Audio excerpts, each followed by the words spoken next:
Quand les non-dits constituent le ciment familial, alors souvent notre histoire se répète de génération en génération. Parce que les non-dits y installent plus d'informations pernicieuses qu'il n'y paraît.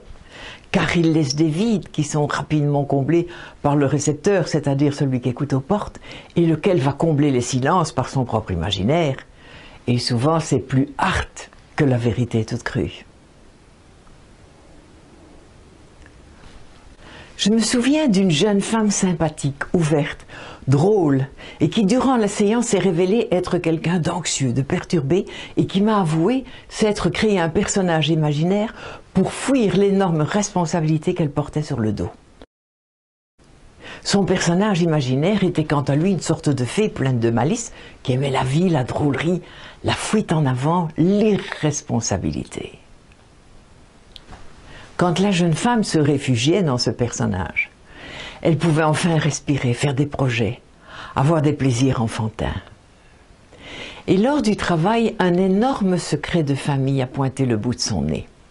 En fait, nous sommes remontés 3 générations en arrière, et la métaphore que la jeune personne portait dans son inconscient était que sa mère était le fruit d'un inceste entre sa grand-mère et son arrière-grand-père. En un mot, sa grand-mère aurait été violée par son propre père, et de cet inceste naquit la maman de la jeune personne que j'avais en face de moi.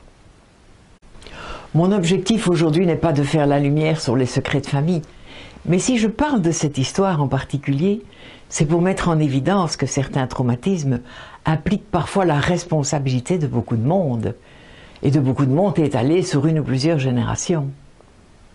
Et c'est à cela que je vous invite à réfléchir maintenant, car nous allons mettre en œuvre cette particularité dans le podcast qui suit. Pour vous faciliter vos recherches, voici 3 exemples concrets. Premier exemple, si l'un de vos parents manifestait des comportements violents à votre égard, ou s'il était par exemple hyper exigeant, eh bien ce n'est pas obligatoirement parce que vous étiez inadapté ou désobéissant ou idiot. Mais peut-être que cela faisait miroir avec lui. Et cela le remettait en face de ce qu'il avait vécu lui-même, de ce qu'on lui avait fait subir. Donc comme il ne connaît rien d'autre, alors il reproduit la même chose avec sa descendance. Deuxième exemple, si l'un de vos parents a manifesté une indifférence notoire vis-à-vis de vous, ce n'est pas nécessairement parce que vous n'avez pas de valeur, mais c'est peut-être parce que vous êtes le fruit de l'idée qu'il a de lui-même, car lui-même avait le sentiment d'être laissé pour compte par ses parents. Et comme la vie ne lui a pas permis de faire la lumière là-dessus, eh bien il perpétue son comportement vis-à-vis de vous. Troisième exemple, si l'un de vos parents manifestait du mépris vis-à-vis de vous, parce que votre père était traité de bâtard par son grand-père ou parce que votre mère a été rejetée enceinte de la maison, il devient évident que le mépris qui vous a été manifesté n'a rien à voir avec votre identité. Ici, on est en présence d'un transfert de la part d'un de vos parents.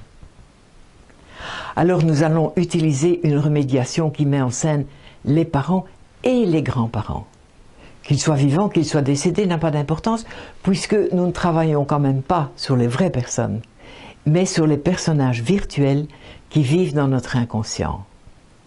Tout cela, comme je vous l'ai expliqué dans l'article 52 et 53. Alors si vous êtes prêt à lâcher les croyances négatives que vous cultivez par rapport à vous-même et qui ne vous appartiennent pas, eh bien rendez-vous de l'autre côté pour recontacter votre vrai potentiel et votre vraie estime de soi.